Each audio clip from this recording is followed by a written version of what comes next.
Welcome back. Wait, hold on. We'll see if we can air Susan.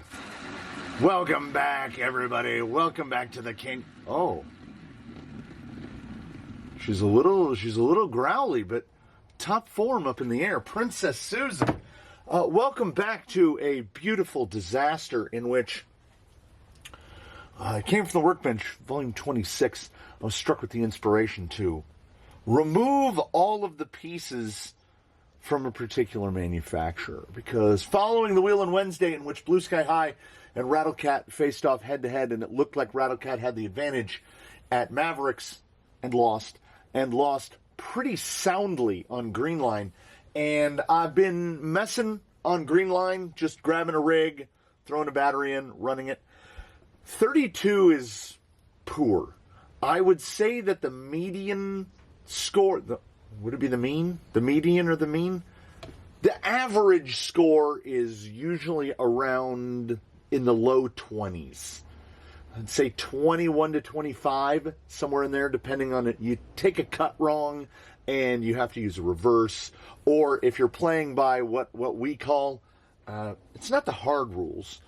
It's more like the playground rules, where it's very easy on a 9-gate course to just completely, fully reset after each gate. You pass a gate, you come down onto the ground, you line up perfectly, and you go in. We play the playground rules, which is if you have prior experience on green line, back 9, front 9, any of the 9 gates, you get to play by playground rules, which is the floor is lava. The obstacle groups, the 9-gate sections are laid out in such a way that you can complete the whole course without leaving the obstacle proper. This adds like another element, another degree of difficulty to it, because then you have to plan how you pass through some gates more carefully. So playing by playground rules, as I said, low 20s. We saw Blue Sky High do it in a 0. Lolo, I ran Lolo through it once and got a 2. I did Kronk a few times through. He got an 18 on one try, and I think the other try was like a 25. So there are little moments that can catch you and up and flip you. On Green Line, I think you can pull a 0.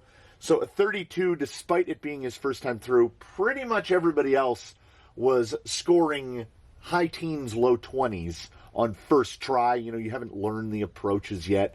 You haven't learned the best line for that rig. So what happened is there were vestiges. There was the FMM assembly, which I do not care for, with the things going to the outside of the chassis. So we got one of the Amazon FMMs, and which is just, it's just done better. We will be incorporating that into the chassis.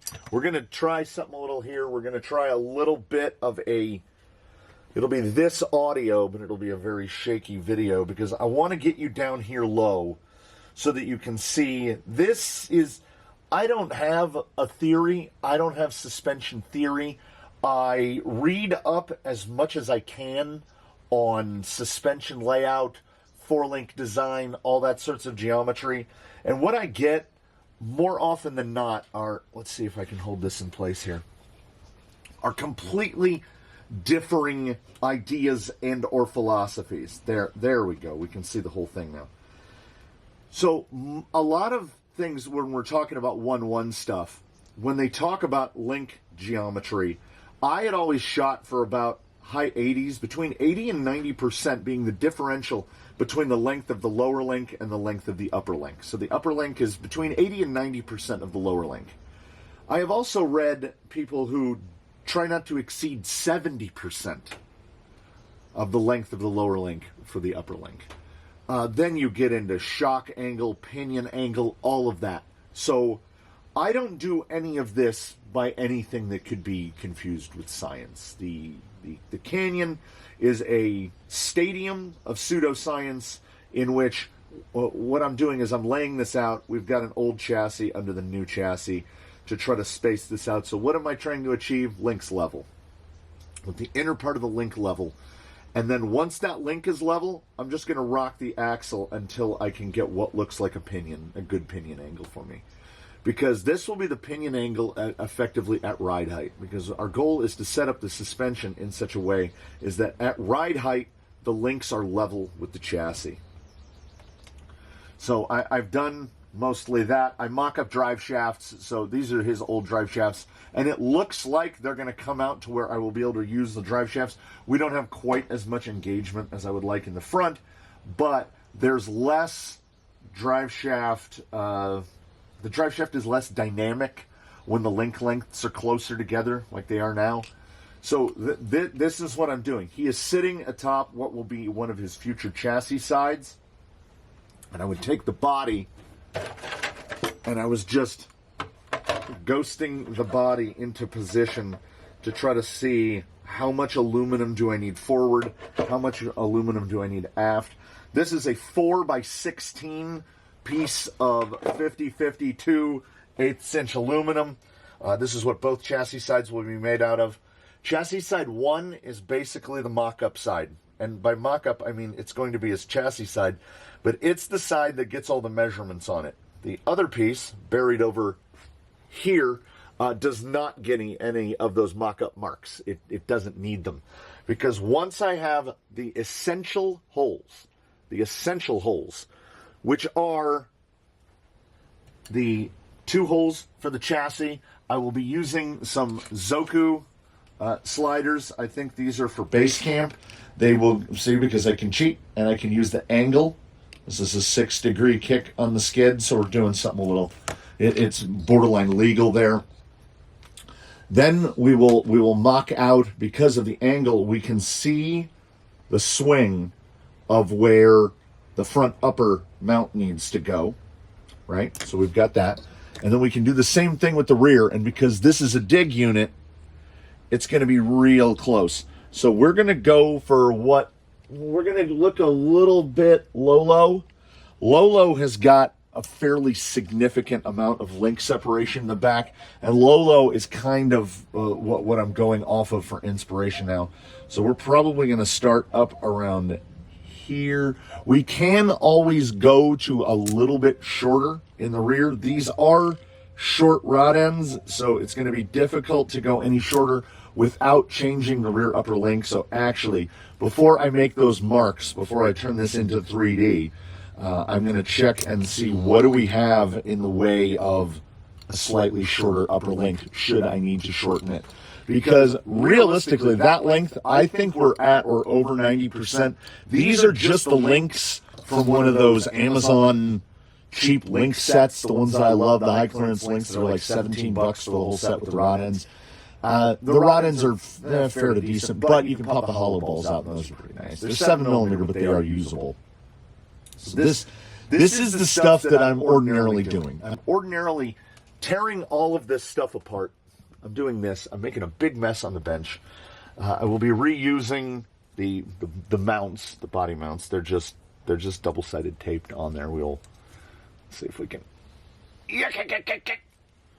Might have to. That's the good stuff. I thought I was going to have to heat gun that to get it off. And you know what? I might actually probably want to heat gun those off. You will be retaining all of the same electronics, same servo. I will be retaining my servo mount that I fabricated. I have it. There's a Zoku here on the bench somewhere. But I realized that I just absolutely cloned his. And his is designed for the width of Vanquish bits. And mine is the exact same width as the front motor mount. So mine is more custom-y. I customized it for this servo. I customized it for my application. Panhard is going to be a question. I don't know where the Panhard chassis mount is going to land. The goal, because these are the axles that pulled off before, the goal is to keep the Panhard mount in the same spot, because it's a vertical Panhard mount, so I can space it to get the link spacing perfectly. Also, I don't want to get them out of position too much, but this is my first effort at using the KYX big brass knuckles from Amazon on an F10. They require a not insignificant amount of dremeling. You have to dremel a bunch off there, and you have to dremel some off here in the front. Otherwise, you're not getting full steering throw. But they fit perfectly, and I think they're well made, and they're pretty cheap. I know that the big Deluxe will fit on F10s, but I can get these in a day, and they're very nearly as heavy. They use bearings for the kingpin bushings. So that's the idea, is to get it mocked up like this. We get it mocked up over the piece of aluminum that we're going to use. We start with 2 holes. I will transfer the 2 holes from the chassis plate. I will make marks, and I will just, I'm most likely just going to use, not this one. This is the wrong way. This one. We'll pretend that this is the plate that's under the chassis. It has not been deburred. It's brutal. This side's not too bad.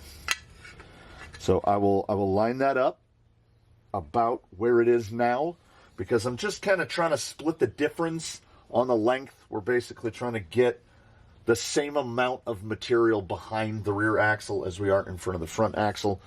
Whatever it is, it's going to be close. Worst case scenario, the body mount is using the front clip with this guy on it. Worst case scenario, I remake this little piece for the front clip. I mean, that's as bad as it's going to get. So if I have to remake that part, I don't care. I can probably simplify it this time and not make this really quite cut out piece, because we don't have the aluminum cut yet. I'll have a lot of space to make a mount for this. It could just be a piece of square stock with that bolted to it. I haven't decided. I don't know. I don't know if we're going to add a bumper. I don't know if we're going to do any of that stuff. So what I'm going to do is get my marks transferred over so that we can get this guy's chassis cutting. And this is like prepping for paint.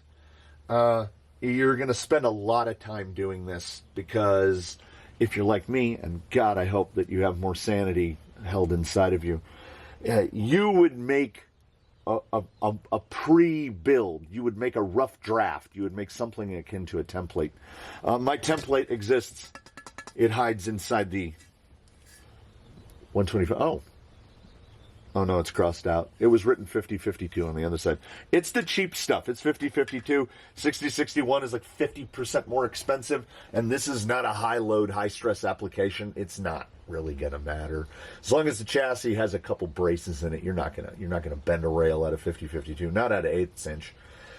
So the goal is, and I believe I still have his previous scalings, the goal is to get his final weight at least approximately close to what it was before. I don't want to add too much weight. I feel like it's going to stay very close to the same. We're not changing too much componentry, because we do have very high level of performance from our Brorb RC inserts in here, and I don't want to blow out. I don't want to get past that. I want to be able to keep this full combo on here. Same body, same motor, same power supply, same all of that. But we've got to get there by getting there. And, oh, yes, what has not been determined is, am I going to stick with the on-the-gearbox dig mount, which I do like, or are we going to put a Zoku dig mount in the back of the chassis and actuate it that way? I don't know. We'll see we'll see where we end up when we end up there, because that also acts as a chassis brace. So, I don't know. We will find out together. The first thing is to get those. Did I ever complete the thought about the necessary holes?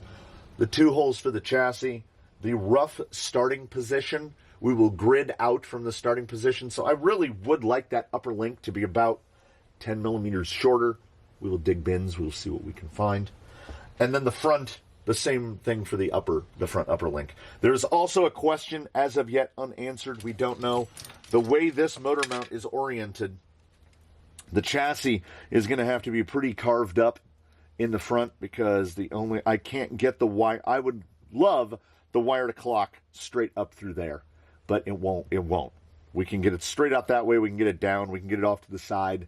I will still fiddle with it more, but when this pinion is fitted, you'll notice here's the chassis side mount.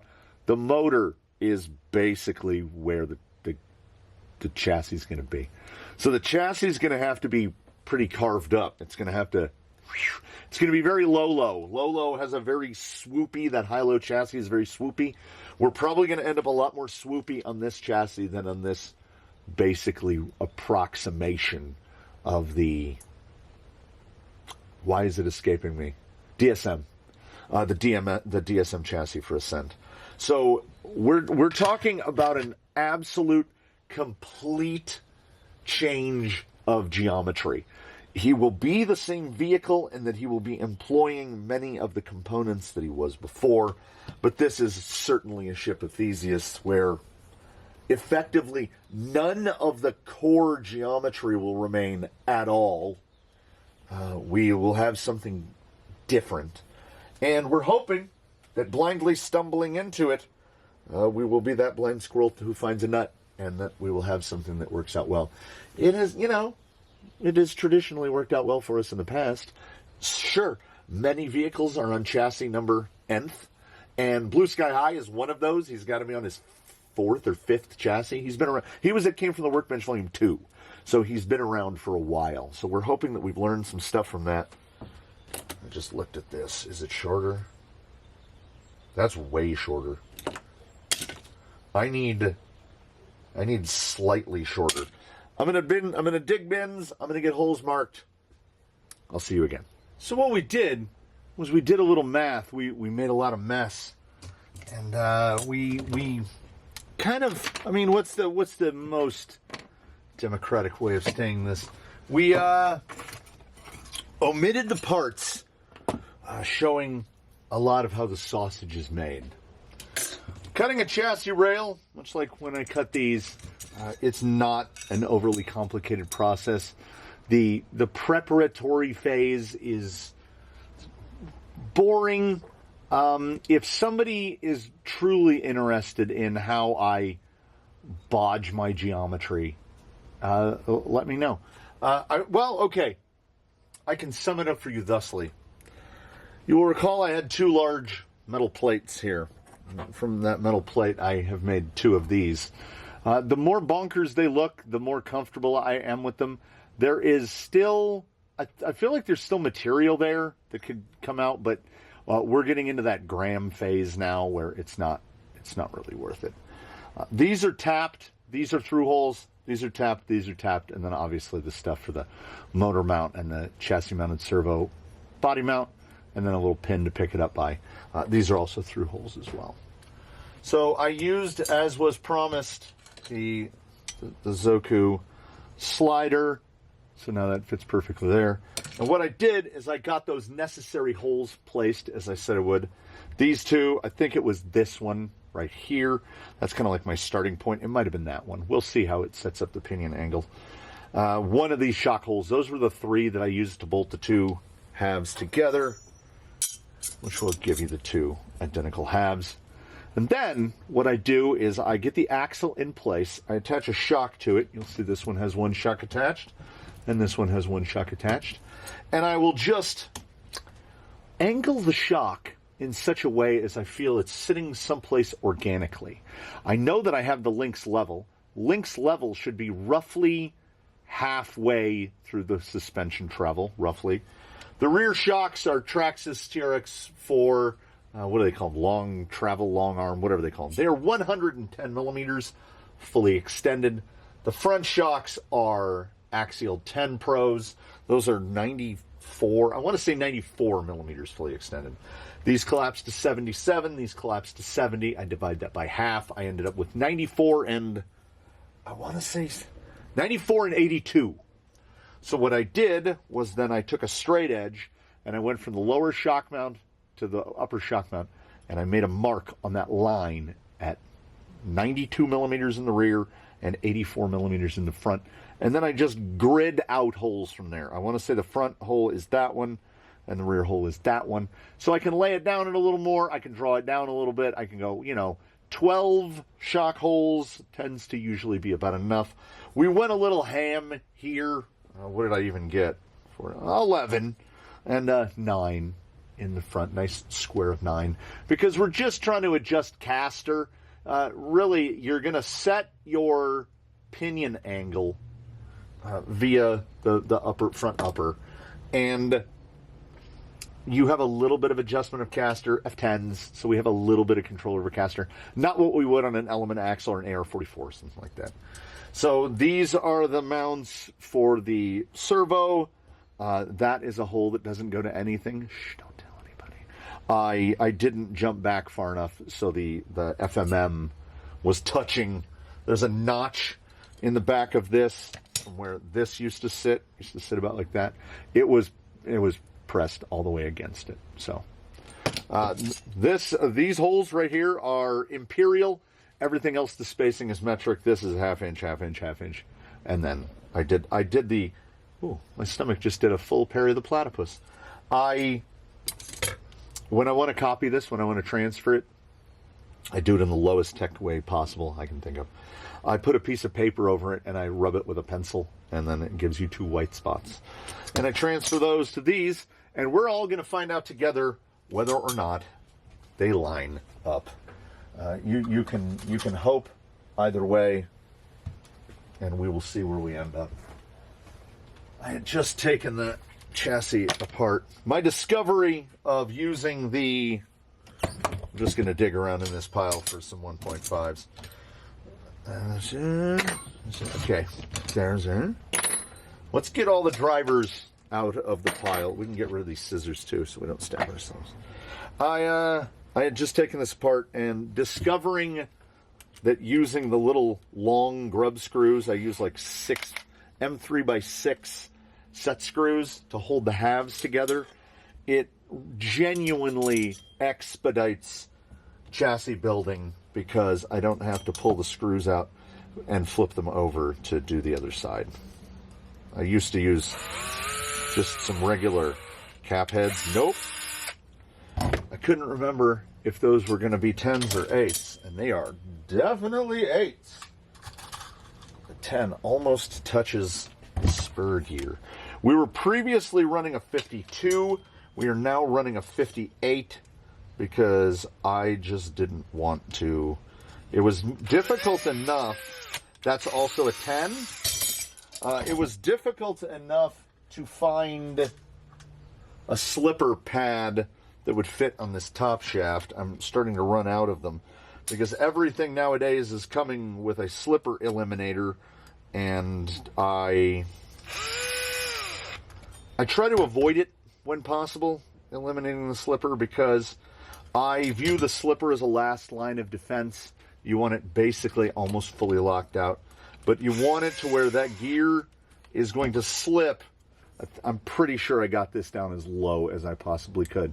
We are going to find out if there are any interference issues with the front upper, but I kind of mocked it together, and I should be able to mount the front upper to the outside if necessary, which is why these holes are tapped like shock holes, because if I mount it from the outside, I can just use an M3x8 or 10 and just set it in. It looks like we're just going to VRD it, like it's just going to have enough room. We've not put this together at all. This is... I just unbolted the halves, which have been mated together since I drilled the first 4 holes. That's how we make sure the sides match. And so I don't know if anything is actually going to fit. Panhard is not figured out at all. I definitely cut out, I feel like I cut out more of this than was necessary, but I don't know, I kind of like it. I kind of like it. We'll see. I'm going to try, here's what we're going to try. All right, we'll put this on. Once we start grabbing the center chassis and trying to put that on, the links are going to be flangling around everywhere. So I'm trying to get as much stuff on here as possible. I don't know if the body mount is still going to be functional. I guesstimated on its placement. I'm just hoping that it doesn't mount the body too low. If it's too high, oh well, it's on the rail now. Will it clear the rail? You know what? We might be okay. I might have to trim out the little hollow here at the back a little bit, but there we go. We're also sitting 315 on the wheelbase, and if you were to inquire of me what was the wheelbase before, I have no recollection. I don't know. I would honestly have to go back and look at my own sheets to find out what those are. It doesn't matter because that part is gone, and we have not begun anew, but that is some tolerance right there. We have started pretty fresh, and I say that because all the geometry is going to be different for better or for worse. Are these two screws different lengths? Yes, they are. Let's get, how long? Is that over a 40? That's a 45. All right. We will get this. Well, you know what? We're going to get this put together. Will it run?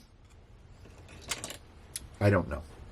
It will at very least, we should be able to get to a point where we can scooch it back and forth on the bench. It has been not constant, it hasn't been constant labors, but it has been a full day of working on this. And it was not, in true Canyon fashion, it was not my intention when I came out here this morning to mess with this. It was just dominating the center of the bench, and as such,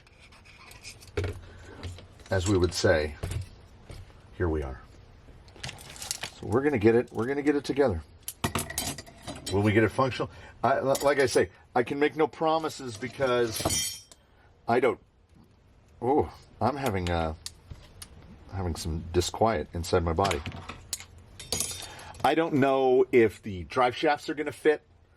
I don't know if the link lengths are actually going to be correct. I wrote down 4 numbers during the entire time I was working on this, and that's probably, not the smartest way to do it. Like right now, I feel like carrying on a one-sided conversation and getting this chassis together is counterproductive. So bear with me. I really wanted to go with the aluminum this guy. That's the chassis. This is the chassis. Rails. So we're going to call that part the chassis. I wanted to go with an aluminum chassis because, I don't know, lack of confidence. I have not been able to convince myself that we hit it on the first try. So I fear that we're going to have to pull it apart and put it together and pull it apart and put it together. And I wanted a flat belly, so we also have that going. I do have another aluminum one, but this one has the exact same spacing. And foolishly, I said, oh, well, that will obviously be better. Not paying attention to the fact that, hey, bud, you changed all the geometry. It truly does not matter that it's the same size. I could have used the other one. That's a 40. Please don't let this be the 40. That's the 35. I don't know what I'm doing anymore. Oh, great. The wind is back. It's just out of frame, thankfully. I bounced all over the place. I was like, do I want to go to a full-size servo? Do I want to leave the 700 in here? Do I want to change the servo mount? Do I want to move the dig mount? I went through a lot of considerations, eventually landing on, no, the chassis design would have to be modified quite extensively in order to get to remotify the dig mount. So we're just going to leave it on the box, and it's got a nice little carbon fiber piece. We'll probably just finish that carbon fiber piece. That's why I don't think we're going to manage to get to a full run, because we've got the little, come on, we've got the little bit of finish work that needs to be done, and that finish work is going to take potentially an extraordinary amount of time. Why is this not 7.56? 7.56. Okay, so it'll fit. We're just trying to get it to fit. Don't move, don't move. Don't move. Don't fall out. Put a little power to it. Nope. Nope. I've ruined many a rod end this way. I don't even know if it's worth apologizing anymore. Because I have all the excuses in the world. I worked on this too long. I worked through lunch. It's 4 o'clock in the afternoon right now. I started around 7 a.m. And no, it wasn't directly through, because I don't have that. I lack that level of focus. So I bing, bong, bounce, bing, bong, bounce. And then we end up back where we are. And then I can relate it to you with an analogy, where I saw a lovely lady on TikTok or Instagram or some short form media talking about the expansion of hyperfixation. What does it look like? And she was relating a story about how I think her son, some details I recall, some I do not, wanted to try photography. So she said, well, let's do it, let's do it like photographers. So she went online and she started looking for cameras, find little point and shoot, basic cameras. The stuff that was super popular, 10, 15 years ago, and now basically doesn't exist. And while she was browsing, she saw the camera that she used when she was in high school. So she was like, that'd be neat. I can get one of those too. I can take pictures with the kid. We'll have a good time. We'll make it. Well, it'll be a bonding experience. So she bought those cameras, and then the next thing she knows, she's looking at all the different kinds of film. And then, long story short, her and her husband just finished building a darkroom in their house.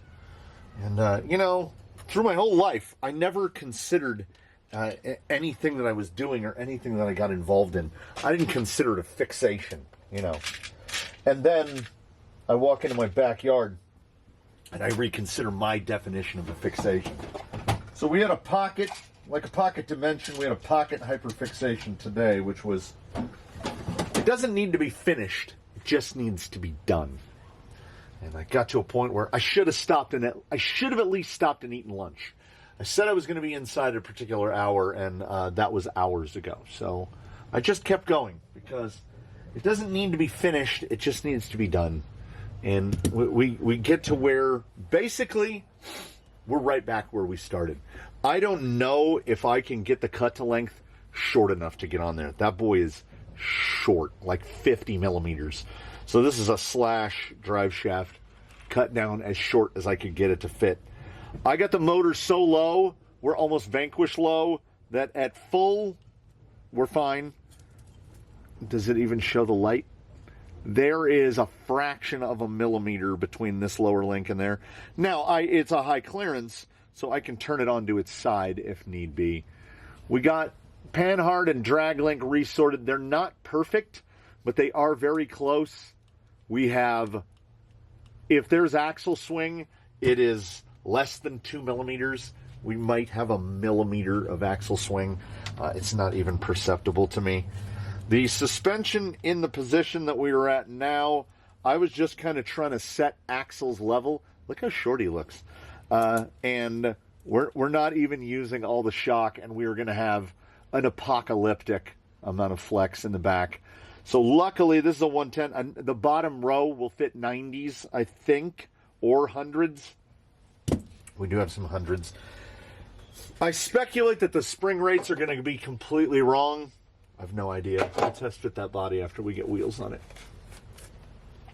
I had this goal that if I had one sub goal going under, it doesn't need to be finished, it just needs to be done. It was not to obsolete the inserts, which are like a speed secret. The Brorb inserts in here are perfectly suited to the vehicle, so what I'm hoping is that we kept the vehicle in, or at very least around, the same territory of final weight. We didn't do really anything to appreciably add weight. We reused components. We did go to a skid that is aluminum, so it is undoubtedly heavier than the plastic skid that came out. And I did change the knuckle weights on it. How does that sit? You know, that doesn't sit too bad. So we'll put that one in the wind column. We'll put that in the wind column for today. Okay. I feel like we're getting full steering angle out of that F10. I was worried, honestly, that the front springs were now suddenly going to be too soft. But if anything, okay, so in the rear, let's, where's this guy? I'm kind of favoring this guy. There's a Sharpie Pro just embedded in me at this point. Oh yeah, it's too much. It is. It's 140. It's 14 centimeters. That's why I like this guy. 5.5 inches, just under 5.5 inches in the rear. In the front, make sure this guy's touching down here. 5 inches, 125, give or take, depending on how the pins are. So it's not.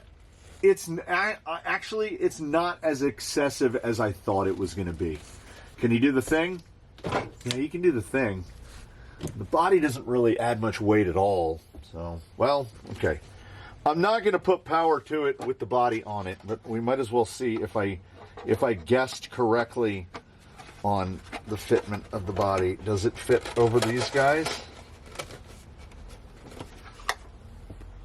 Okay, so he looks pretty much like he did before. Oh, I see where the resistance was coming from. Well, I mean, honestly, kind of convenient. Can plug it and unplug it without taking the body off. Yeah, we're not going to have any more angry Lexan noises than we did before. Everything seems to be clearance just fine. I just made two little roundies. You can't even see them. Yeah, there we go. So it can drop down a little more, but I think that's cab level. I will probably, yeah, gotta. We got a little bulgy. I will see that silver hanging over. I will just we'll waste some more tape, and we'll pop those off. We'll trim them down narrower, because it occurs to me, and not now, but it occurred to me a little bit ago, that we're not utilizing any of this vast hole in the middle of the chat. There's nothing here. I can put all the make a little tray and put all the electronics in here, right underneath. Thought about putting the battery under there, and then I was like, ugh, what a nightmare to get the battery in and out. In and out. So, endpoints might be different on the steering as we change some, put a new drag link on it, a new tie rod, and new knuckles and new, yeah. We're probably going to have to reset those endpoints. I'm doing the dog spinning in a circle for the radio.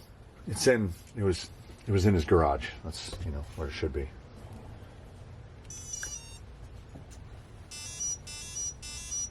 Everyone is different, man. This has the doo-doo-doo, doo-doo-doo. Some of them are like doo-doo-doo, doo-doo-doo, doo-doo-doo.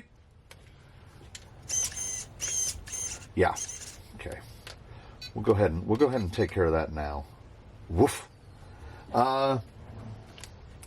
So, you're not getting the full torque unless you're using your full endpoints. We'll let you see the display here in a second.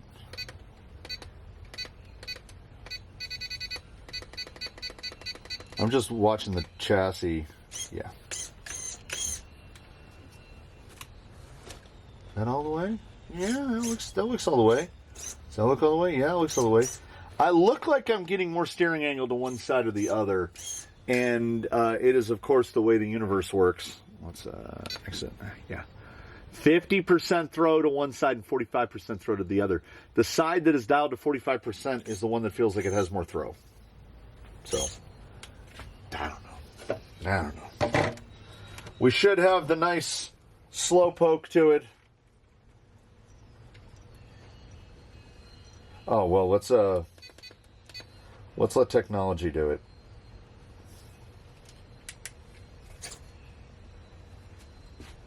Yeah. I think we're doing okay. The unknowns, the variables here still deep at play here are spring rates, gearing. Man, if there was one wish, if I had one wish about this, it would be that I could clock this motor so that the wires point straight up. I cut a big notch out of that chassis in the hopes that maybe I'll have it in and out. Easy to adjust right there. I'll have it in and out a couple times before it goes to the rocks. Yeah, we're the upper link hits the wires. So there's these little bits of finish work that just have to be done. The other variable unknown is formerly on a 52 tooth spur, now on a 56. We'll see how that goes. All of the geometry has changed. So he bears a clear resemblance to what he was when he was disassembled partly during the live stream of last week. And he retains now the singular Red Cat part to which we were committed, which is the front clip. But I have moderate hopes. I just want him to be, at the very least, as good as he was before. So it will be nice to be able to sit down and devote a whole session. So when you see him next, you will see him for about 5-10 minutes in here, where we will break down what refinements were accomplished in his build, in his cleanup procedure, and then we will just proceed to take him outside, and we will see if he can do the thing.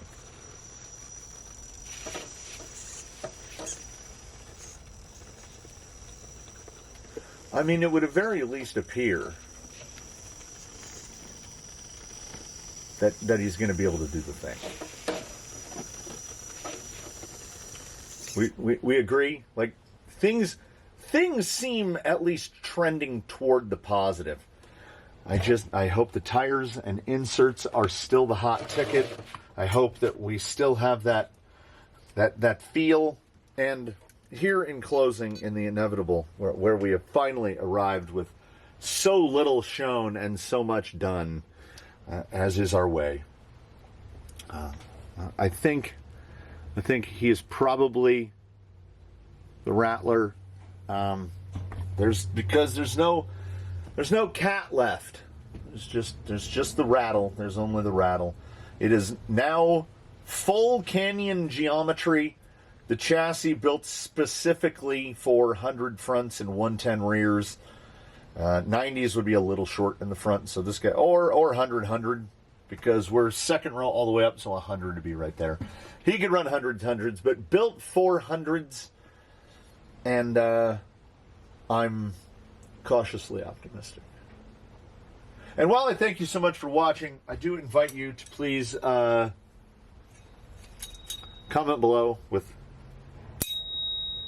anything you would that I didn't talk about, because I am calorie deficient at this point, and there's probably a bunch of things that I wanted to talk about and forgot to talk about. So put those in the comments below. We've got a link on the outside of the chassis just so we could get the motor that low.